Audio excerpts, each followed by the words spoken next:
In today's video, I'm going to teach you how to join a meeting with a code in Microsoft Teams. We'll walk through the entire process from the moment you open Teams all the way to actually joining the meeting.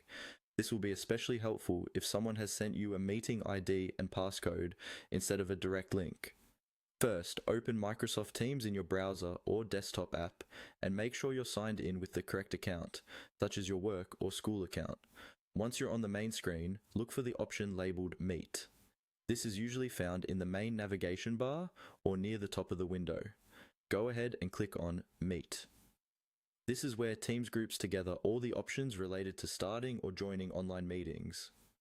After you click Meet, a set of options will appear. Instead of starting a new meeting, look for the option that says Join with a meeting ID.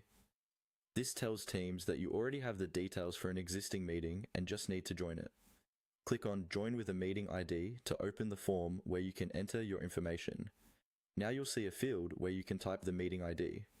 This is a unique code provided by the meeting organizer, often found in the meeting invitation or calendar event.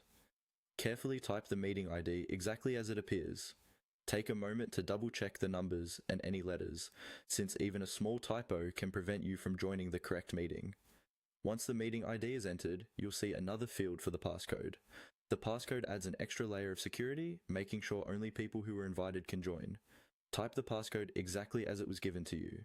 Again, be careful with numbers, letters, and capitalization, and make sure there are no extra spaces before or after the code. After you've entered both the meeting ID and the passcode, look for the button that says Join Meeting. Before you click it, you can quickly check your camera and microphone settings if the preview is visible, adjusting them as needed. When you're ready, click Join Meeting. Teams will connect you to the session, and in some cases, you might briefly wait in a lobby until the organizer lets you in.